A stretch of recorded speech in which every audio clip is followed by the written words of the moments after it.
حسین بچھانے، غم حسین منانے، ذکر اہل بیت کے وسیلہ سے ذکر الہی، ذکر قرآن، ذکر انبیاء، ذکر اوصیاء، ذکر اصفیاء، ذکر اہل بیت و اصحاب کو بیان کرنے، سننے، سمجھنے اور اس پر عمل کرنے کا موقع عطا فرمایا۔ انشاءاللہ میں ایک طالب علم کی حیثیت سے آپ سب سے درخواست گزار ہوں کہ خدا نے ہمیں یہ چند دن مل بیٹھ کے ذکر اہل بیت، ذکر محمد و آل محمد، جو ذکر رسول خاتم بھی ہے، جو ذکر الہی بھی ہے، اور جو اللہ کا ذکر ہونے کے ناطے عبادت ہے، اس عبادت کی سعادت کو سمیٹنے اور حاصل کرنے کا موقع عطا فرمایا ہے۔ ہم آپس میں مل کے کچھ باتیں کریں گے تاکہ آپ سمجھ سکیں کہ میں کیا کہہ رہا ہوں، کیا آپ کی سمجھ میں آیا ہے یا نہیں۔ آپ بیٹھے تو یہی ہیں، لیکن ایک بات کا خیال رکھنا، صرف وجود یہاں نہیں ہونا چاہیے، سوچ، فکر اور توجہ بھی یہاں ہونی چاہیے۔ یہ نہیں کہ یہاں بیٹھے ہوں اور دنیا جہاں کی سیر کر رہے ہوں، دنیا جہاں کے حساب کھاتے کھول کے بیٹھے ہوں، اور جب مجلس اپنے اختتام کو پہنچے تو پتہ نہیں مولانا صاحب نے بڑا پڑھا ہے جی، آج تو کمال مجلس پڑھی ہے، کیا بیان کی ہے وہ تو مجھے یاد نہیں۔ یہ نہیں ہونا چاہیے۔ میں پہلے عرض کر چکا کہ طالب علم ہوں،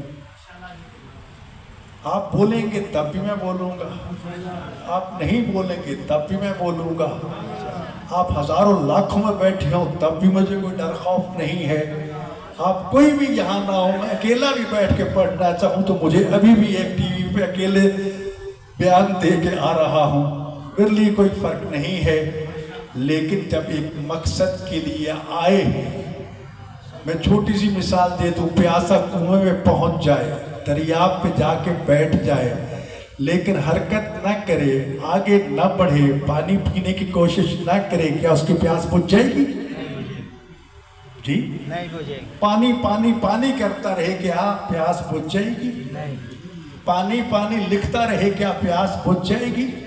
جی تو دنیا کے کسی بھی کام کے لیے آگے بڑھ کے عملاً قدم اٹھانا پڑتا ہے، لیکن ہماری خوش نصیبی یہ ہے کہ ذکر محمد و آل محمد، یعنی ذکر و علی عبادت، علی کا ذکر کرو گے تو بھی عبادت۔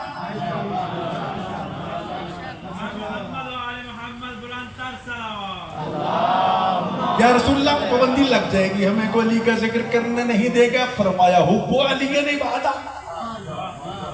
دل میں علی کی محبت لے کے بیٹھ جاؤ گے، جتنے لمحے وہ محبت ذہن میں گشت کرتی رہے گی، ہر لمحہ اللہ کی عبادت شمار ہوتا رہے گا۔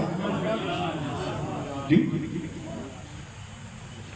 النظر علی علی عبادت، وہ تو ہم اس سعادت، لیکن اس کے متبادل یہ بھی فرمایا کہ جو علماء ربانی ہیں، ہم تو گناہگار خطاکار ہیں، عالم بھی نہیں ہے، طالب علم بھی پتہ نہیں ہے کہ نہیں، ٹھاک ان کی محفل میں بیٹھنا بھی عبادت ہے، اور بیٹھنے کے آداب بھی بتا دیے کہ اس طرح بیٹھو جیسے کھجور کے درخت کے نیچے بیٹھے ہو تو کہ یہ کھجور مجھے چاہیے، ادھر ہوا کا جھونکا آیا، کوئی کھجور ٹوٹی، نیچے آئی، آپ نے اٹھا لیے، فرمایا یہی سمجھ لیجئے بیٹھے بیٹھے ہو سکتا ہے اس عالم بزرگوار کی زبان سے کوئی ایسا قیمتی جملہ آ جائے کہ جس سے تمہاری زندگی میں انقلاب برپا ہو جائے، اس طرح سامنے بن کے بیٹھا کرو۔ یہ نہیں ہے کہ بیٹھے اور گم سم کوئی پتہ نہیں میرے بھائی، ایک تو میری یہ درخواست ہوگی، پھر یہ بھی میں عرض کرتا چلو میں طالب علم ہوں تو ساتھ استاد بھی، استاد اگر ہر شاگرد پہ نگاہ نہ رکھے تو وہ استاد نہیں، تو یہ نہ سمجھنا اگر میں آپ کو متوجہ نہیں کرتا اور آپ کہیں چلو میں مزے کی نیند سو لوں اور ادھر دیکھوں اور ادھر دیکھوں تو میں یہ بھی گستاخی کر لیتا ہوں۔